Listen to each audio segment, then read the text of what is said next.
Normalement, les gros porteurs ne doivent pas circuler en journée, mais ce qu'on observe est totalement le contraire. Comment comprendre donc que ces engins continuent de coûter la vie à des personnes chaque année? On fait le point. La loi est pourtant claire. Une circulaire du ministère des Transports signée le 16 octobre 2024 interdit aux gros porteurs de circuler sur les voiries urbaines entre 6h et 21h. En journée, ils sont censés se cantonner aux axes périphériques définis par les autorités locales et non dans les carrefours ou encore sur les routes du quartier. Malheureusement, l'exemple du 10 avril dernier au quartier Biteng rappelle la dure réalité.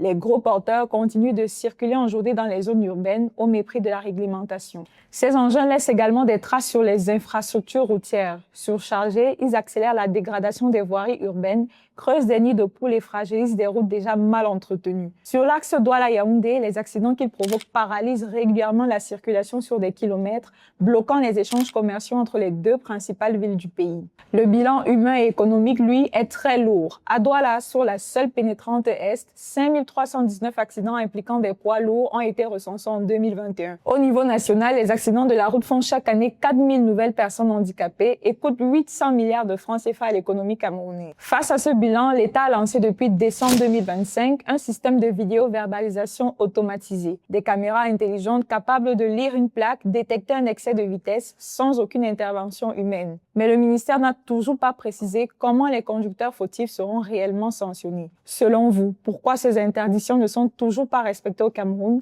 Dites-le en commentaire et n'oubliez pas de vous abonner pour ne rien manquer de l'actualité.